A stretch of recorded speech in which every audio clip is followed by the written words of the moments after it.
The blue-green lights of the diplomatic ship cast soft shadows across Ambassador Day's aged face. His 4 eyes blinked slowly as he gazed out at the stars. Behind him, his young assistant June stood quietly, waiting. "Do you see that dark patch of space, June?" Day asked, pointing with one of his 3-fingered hands. "The place where no stars shine." June stepped forward and looked. Indeed, there was a strange emptiness there, a perfect circle of nothing among the bright dots of distant suns. "That is the sleeping zone," Daz said, "and inside it lies the most dangerous species the galaxy has ever known." June had heard stories, of course. All children of the North species did. But to actually see the forbidden zone with his own eyes made his skin ripple with fear. "The humans?" June asked, his voice barely above a whisper. Day nodded. "Yes. And do you know the one rule of the universe, young one? Don't ever wake the humans," June said automatically. Every schoolchild across 1,000 worlds could recite these words. "Exactly." Day turned away from the window. "Come, I have something to show you." They walked through the curved hallways of the ship. Other diplomats from different species nodded respectfully as they passed. The galactic Concordat included over 300 species now, all living in mostly peaceful cooperation.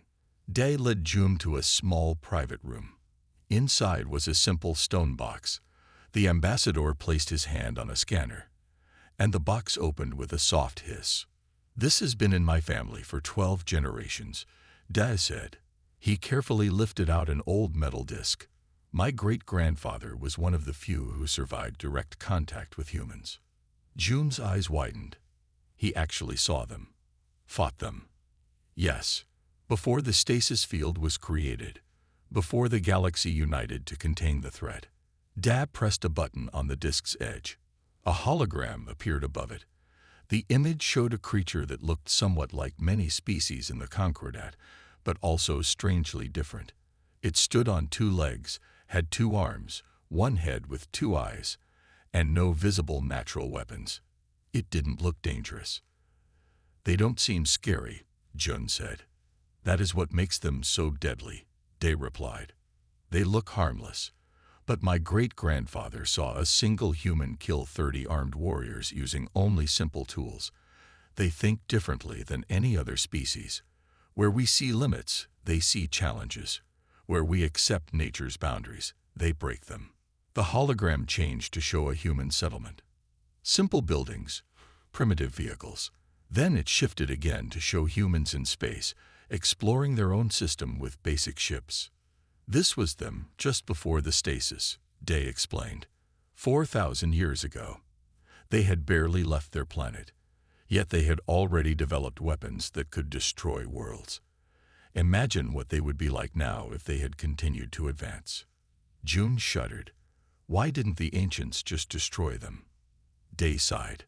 Some wanted to, but others argued that even humans deserved a chance to live. So a compromise was reached. The temporal stasis field was created, freezing their entire solar system in time. They sleep, unaging, unaware that the universe continues without them. The hologram showed the massive generators being built around the human system, creating a bubble that removed it from the normal flow of time. "The warning beacon we maintain broadcasts in all known languages," Da continued. "It is the one thing all species agree on, even those who fight over everything else. The humans must remain asleep." A soft alarm chimed. Da closed the box and stood. "We're approaching the Concordat homeworld. I must prepare for the diplomatic summit." He placed a hand on June's shoulder. "Remember what you've seen today. The warning is not just an old story. The danger is real, and it sleeps just beyond that dark circle in space." As they left the room, neither noticed the small alert flashing on Daz's communications device, an urgent message from the border patrols near the sleeping zone.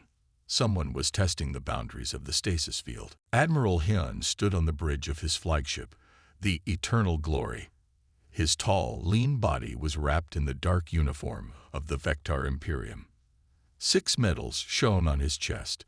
His ship led a small fleet of 5 vessels, all moving quietly toward the edge of the sleeping zone. "Admiral, we are approaching the outer boundary of the stasis field," said the navigator. Hyun smiled. "Excellent. Slow to quarter speed." Science Officer Sun looked up from her station. Unlike the other officers who showed excitement, her face was full of worry. She walked over to the Admiral. "Sir, I must again express my concerns about this mission," she said in a low voice. "We are breaking direct orders from both the Imperium High Command and the Galactic Concordat." Hyun waved his hand dismissively. "The Concordat has kept us away from this sector for thousands of years with stories of dangerous humans. Do you really believe that?" "The warnings are consistent across all species and records," Sun replied. "Propaganda," Hyun said. "The Concordat wants to keep the resources of this sector for themselves. That's the real reason for the restriction." He turned to address the bridge crew. "For too long, our people have lived in fear of sleeping giants who may not even exist. Today, we find the truth." The main screen showed the edge of the stasis field. It looked like a faint, shimmering wall in space. Instruments could detect the massive energy signature, but to the naked eye, it was almost invisible. "Science Officer, begin your scans," Hyun ordered. Sun returned to her station reluctantly. Her fingers moved across the control panel as she directed the ship's sensors at the field.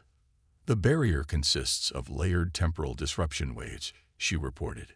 "It's not just a simple shield. It's actually bending time inside its boundaries." "Can we penetrate it?" Hyun asked. Sun hesitated. "In theory, yes. Our new phase technology might create a temporary opening. But Admiral, this technology is older and more advanced than anything we've seen.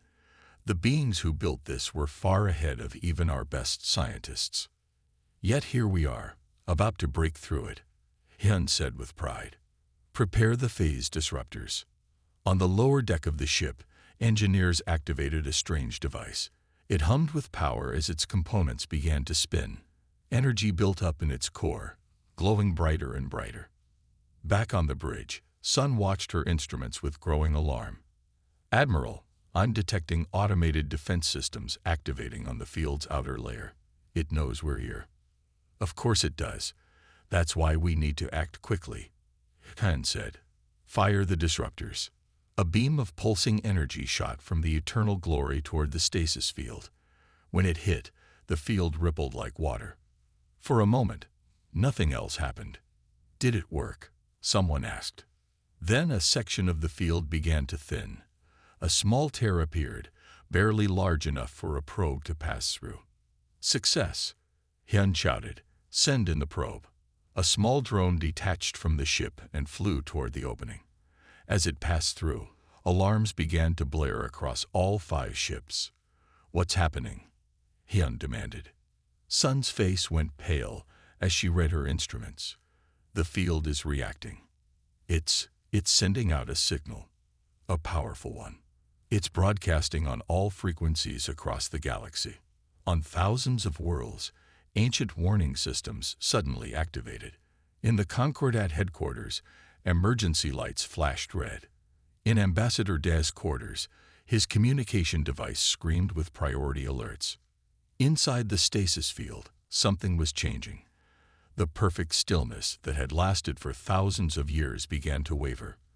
On a blue-green planet third from its sun, deep underground in a mountain facility, power systems that had been dormant for millennia began to hum with new life. The humans were waking up. Cold. That was Lee's first thought. Cold, then warmth slowly spreading through his body. His eyes opened to a soft blue light. He was in a pod. The clear top was sliding away with a gentle hiss. Lee sat up slowly. His muscles felt stiff but worked fine. The room around him was filled with similar pods, hundreds of them in neat rows. Some were opening. Others remained closed and frosted with ice on the inside. "Sentinel Lee," said a calm voice from speakers in the ceiling. "Welcome back. Current date is March 15, 7298. You have been in suspended animation for 4,273 years. 2 months and 14 days. Lee swung his legs over the side of the pod.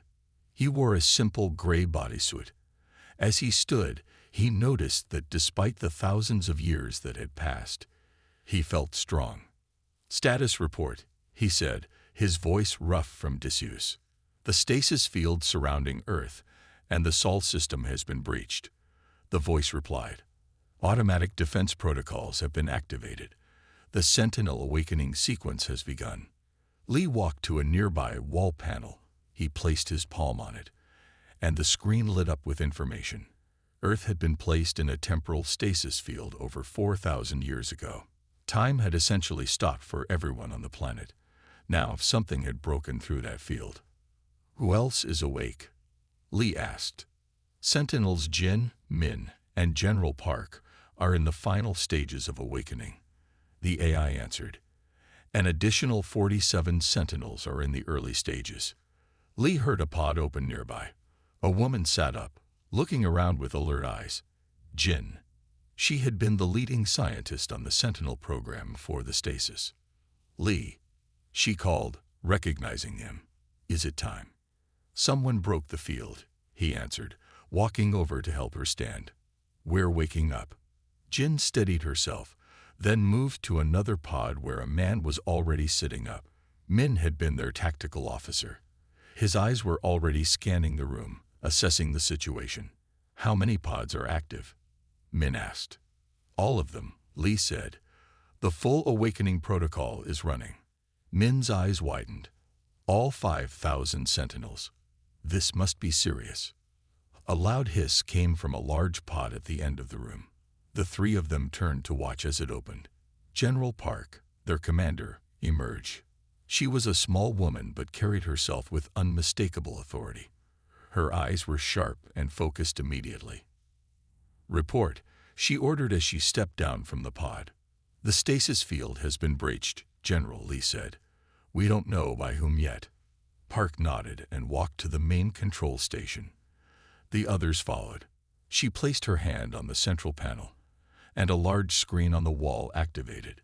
It showed Earth from orbit, still beautiful and blue. A shimmering field surrounded the planet and extended out past the moon. "Show me the breach," Park commanded. The image zoomed out to show the entire solar system, then focused on a small tear in the outer edge of the field. Through the tear, they could see stars and, barely visible, several alien ships. "So they found us," Park said quietly. "After all this time." "What do we do, General?" Min asked. "First, we gather information. We need to know who they are and what they want." Park turned to face the others. "Jin, I need you to analyze the stasis field technology. Figure out how they breached it, and if it's in danger of complete collapse." Jin nodded. "Min, activate our defense systems, but keep them in passive mode for now. No aggressive actions until we understand the situation." "Yes, General," Min said, moving to another station. "Lee," Park continued, "prepare a scout ship. I want eyes and ears out there as soon as possible." "Right away," Lee replied. As they worked, more pods opened throughout the facility. More Sentinels joined them, each taking up assigned tasks with practiced efficiency. "Why now?" Jin asked quietly as she worked beside Lee. "After all these years, why did they come now?" Lee had no answer, but as he prepared for his mission, one thing was clear. The humans were awake, and the universe would soon remember why that was something to fear. General Park stood in the center of the command room. Large screens showed different parts of Earth, the stasis field, and the alien ships outside it. 50 Sentinels now worked at stations around her. More were waking up every hour. "What do we know about the stasis technology?" Park asked. Jin stepped forward. Her eyes were bright with excitement despite the situation. "It's amazing, General. The field kept us in perfect suspension while also protecting us from outside threats." She pointed to a diagram on her tablet. "The aliens used a temporal disruption wave to create a bubble around our entire solar system. Inside, time nearly stopped. Outside, thousands of years passed." Can you understand how it works? Park asked. Jin nodded. Yes. The principles are complex but logical. I'm already working on countermeasures in case they try to put us back to sleep.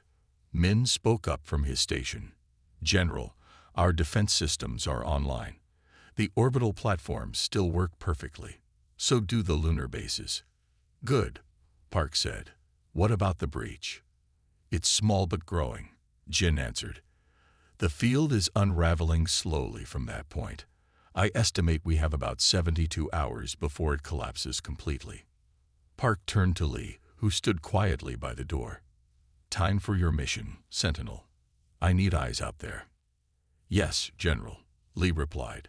The scout ship is ready. What are my orders? Park walked to a large holographic map showing their solar system and the space beyond. We need to know who these aliens are and what they want. Why have they woken us after all this time? Maybe they're curious, Jin suggested. Or maybe they want our resources, Min countered. Earth is rich in materials that might be rare elsewhere. Either way, we need information before we act, Park said firmly. Lee, your mission is to take a scout ship out. Stay hidden. Listen to their communications if possible. Find out who they are and report back. I'll need someone who understands the alien technology, Lee said. Park nodded. Jin will go with you. Jin looked surprised but pleased. I'll need to bring equipment to study the stasis field breach up close. Pack quickly, Park ordered. You leave in 1 hour. As Lee and Jin prepared for their mission, more sentinels continued to wake. The facility hummed with activity. In one section, Min supervised the activation of weapon systems. In another, medical teams checked the health of each awakened human. Lee found General Park in her private office, studying old reports from before the stasis. May I ask a question, General? Lee said, standing at attention in the doorway. Speak freely, Park replied without looking up. Why were we put to sleep? The AI told me how long we were asleep, but not why. Park sighed and leaned back in her chair.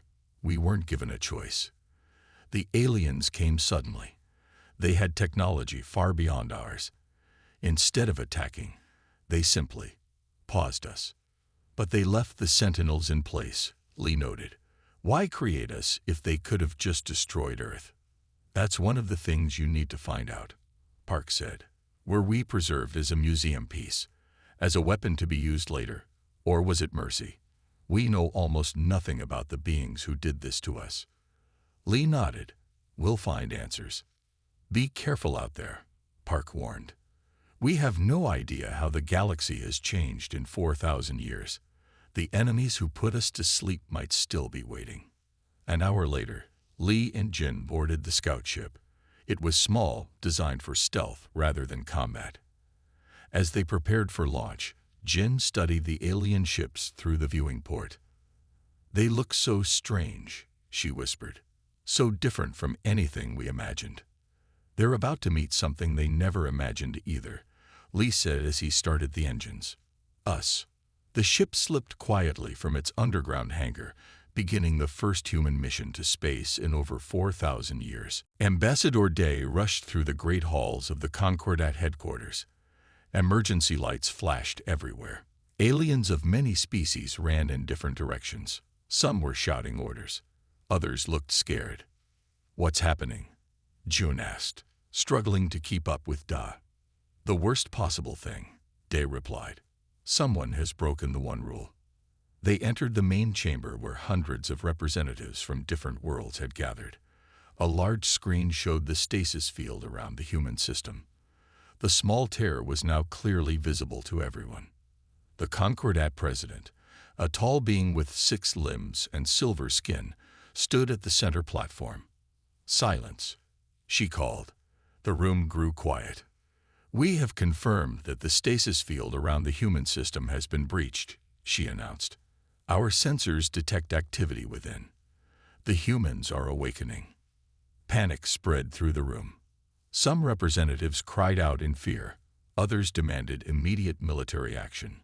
We must re-establish the field before they fully awaken, shouted one. No, We should destroy their system entirely while we still can, yelled another. The president raised her hands. We will do neither. The ancients chose to contain the humans, not destroy them. We will respect that decision. She turned to Da. Ambassador, you have studied human history more than most. What can we expect? Day stepped forward.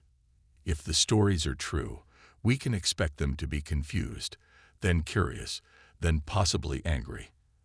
They did not choose to be put in stasis. They may see it as an attack.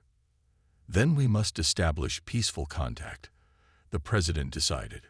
We will send a diplomatic mission immediately. Meanwhile, far from the Concordat headquarters, Li and Jin's scout ship moved silently through space. They had passed through the breach in the stasis field and now floated among the stars, watching Admiral Hyun's fleet. Their technology is strange, Jin whispered, though no one could hear them in space. Advanced in some ways, but different from what we would have developed. Li piloted the ship carefully, staying in the shadow of an asteroid. Can you understand their communications? Jin adjusted some settings on her equipment. I'm picking up transmissions. Our computers are translating. It's working. Listen. Through the speakers came alien voices, speaking a language neither had heard before, but translated by their ship's computer. Must report this to the Concordat immediately. Admiral Hyun has gone too far this time. What if the stories are true? What if the humans wake up? Li and Jin looked at each other. They're afraid of us, Jin said. But why? Li wondered. What did we ever do to them? Their ship's sensors suddenly beeped. Jin checked the readings and gasped. A new ship is approaching, bigger than the others. It's coming from deeper space. Li moved their ship to get a better view. The new vessel was elegant and covered in bright markings. Unlike the military ships of Admiral Hyun, this one seemed designed for diplomacy. Look at the symbols on its hull, Jin said. The computer says it's a Concordat diplomatic vessel.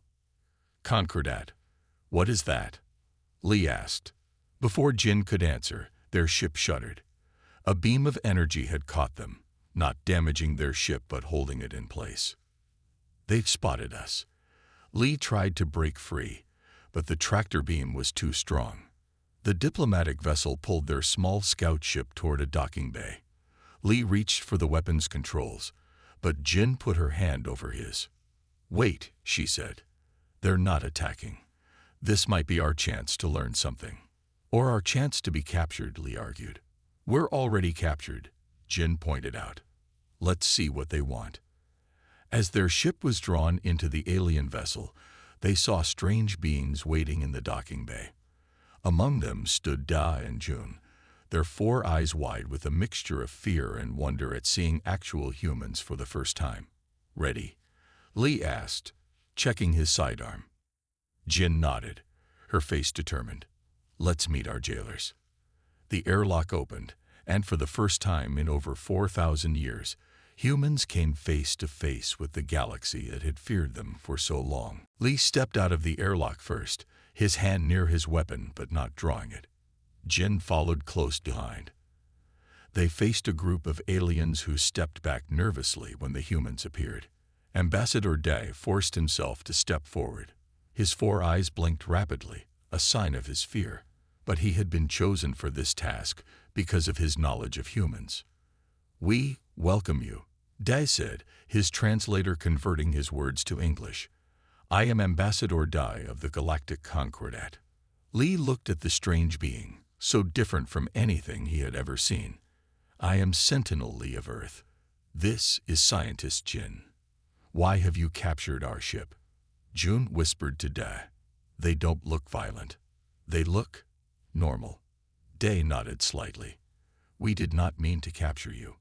We wish to make contact. Please, will you speak with us? There is much to explain. Jin stepped forward. We have questions too, like why your people put our entire planet to sleep for over 4,000 years. Day led them to a meeting room. The walls were curved and the chairs designed for beings with different body shapes than humans. Li and Jin sat across from Dai and Jun. First, you should know that it was not our people who put yours in stasis, Dad explained. It happened long before I was born, before any living being in the galaxy was born. Then who did it? Lee asked. Day touched a device on the table. A hologram appeared showing an alien species neither Lee nor Jin had seen before. They had 6 limbs, tough gray skin, and 3 eyes arranged in a triangle. The Voraks, Day said. They were a powerful species that went extinct about 3,000 years ago. What happened to them? Jin asked. No one knows for certain, Day replied. They simply disappeared. June brought out another device. We have records from that time. The Voraks claimed that humans were violent conquerors who would destroy all other life if not contained. Lee frowned. That's not true. We had barely left our own planet. We are beginning to realize that, Day said carefully.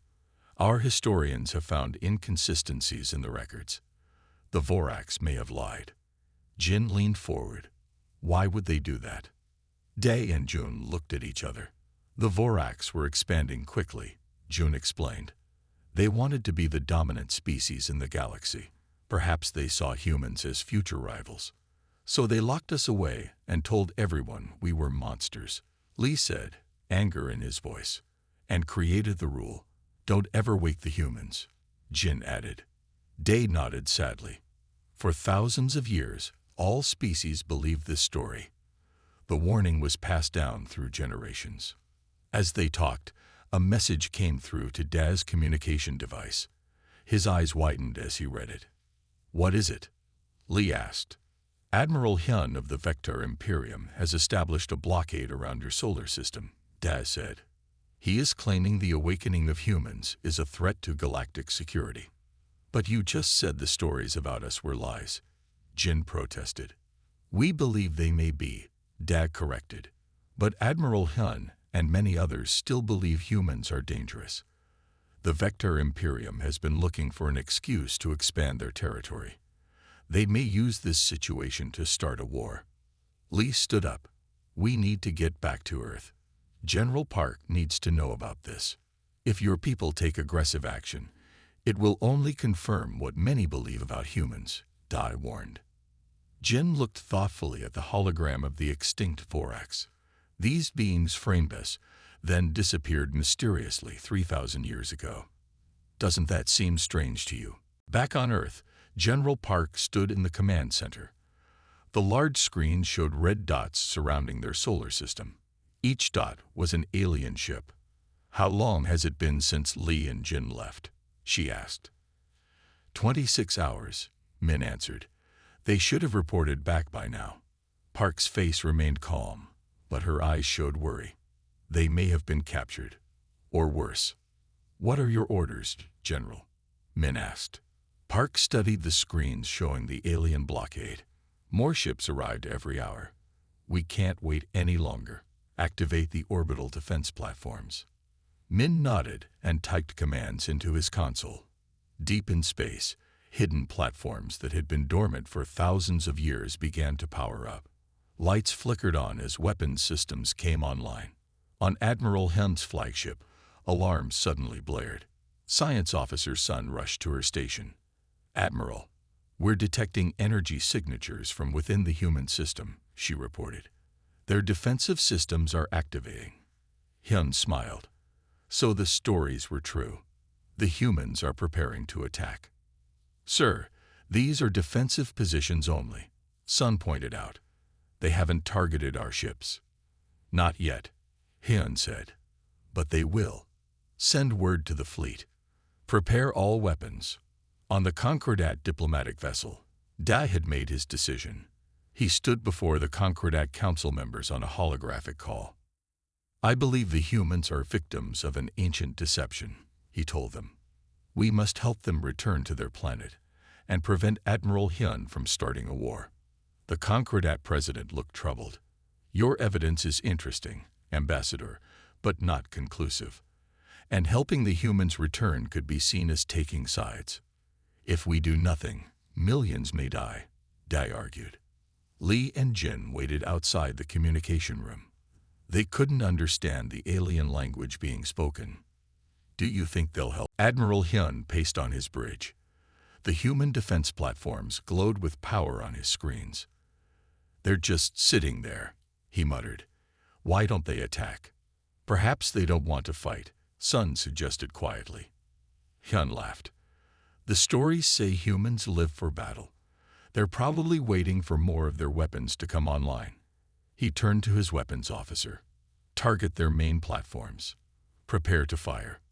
Sir, Sun protested, we should wait for orders from the Imperium. The Concordat has called for talks. While they talk, the humans prepare, Hyun said. I won't let that happen. Fire. Bright beams shot from the vector ships toward Earth's orbital platforms. At the exact moment they should have hit, the platforms seemed to vanish and reappear a short distance away. What just happened? Hyun demanded. They've moved, the weapons officer said in shock. Faster than anything I've ever seen. On Earth, General Park met with Lee, Jin, and Ambassador Dae in the command center. Other aliens watched on screens, including the Concordat president, and even some officers from Hyun's fleet.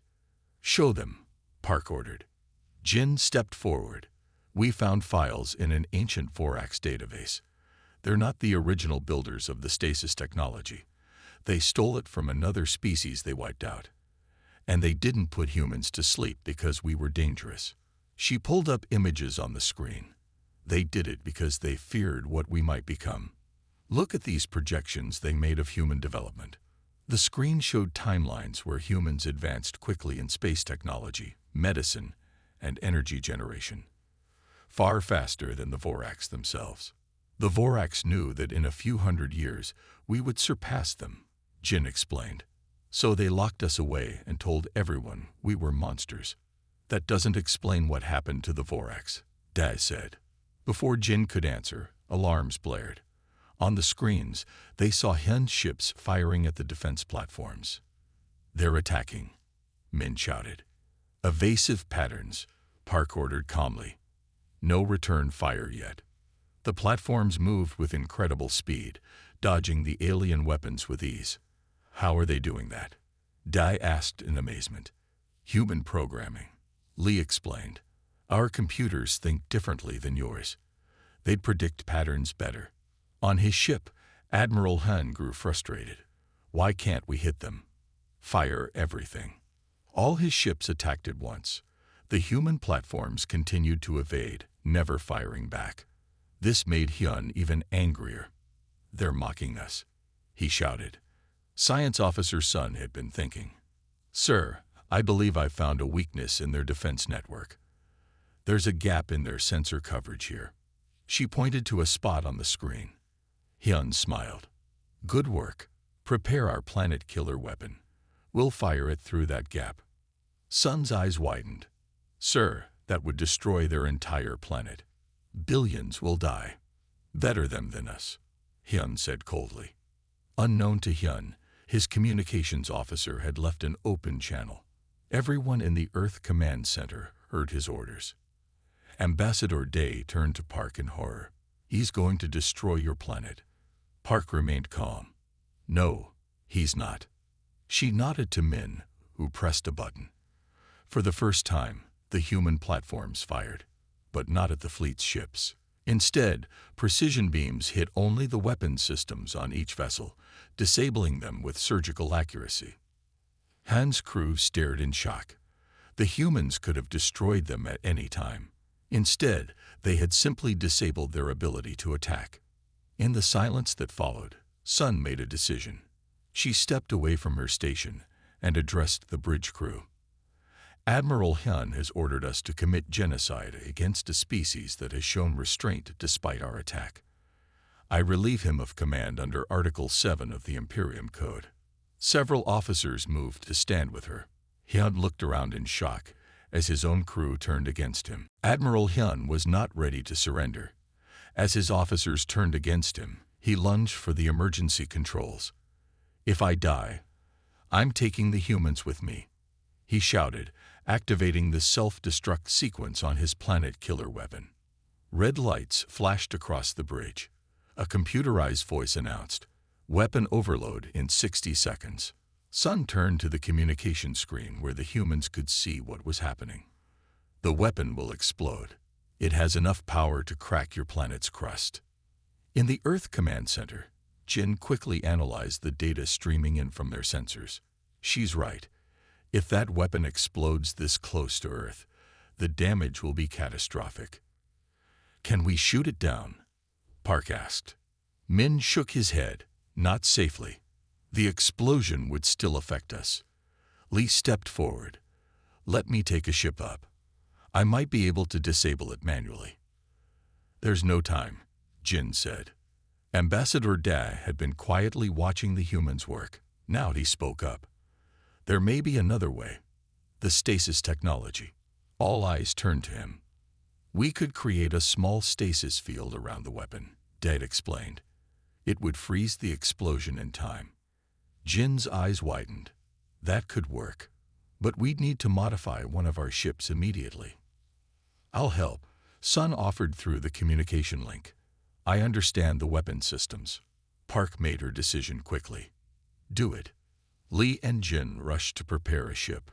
Working remotely with Sun, they installed a miniature version of the stasis technology. With just minutes remaining, Lee piloted the ship toward the weapon. "I'm in position," he reported. "Activate on my mark," Jin said from the command center, watching the countdown. 3, 2, 1, now. Lee pressed the button. A bubble of shimmering energy surrounded the weapon just as it began to explode. The blast froze in mid-detonation, suspended in time. A cheer went up in the command center. Even Day found himself joining in. Hours later, representatives from Earth and the galactic Concordat met on neutral ground, a space station halfway between Earth and the Concordat homeworld. General Park and Ambassador Da led their respective delegations. "The evidence is clear," the Concordat president announced. "The Voraks deceived the galaxy about humans. They were not the monsters we were told to fear." "But what happened to the Voraks?" someone asked. Jin stood up. "We believe we know. When they put humans in stasis, they didn't realize that a few of us might still be awake somewhere in the galaxy. Explorers who had left before the stasis field was created." "Are you saying humans destroyed the Voraks?"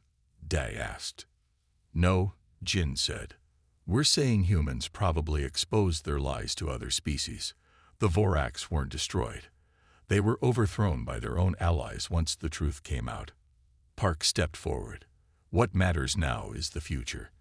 The stasis field is coming down completely. Humans will rejoin the galaxy. The question is, as friends or enemies?" The Concordat president extended her 6 hands in a gesture of peace.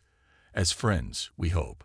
1 year later, Lee stood on the observation deck of the New Earth Embassy on the Concordat homeworld.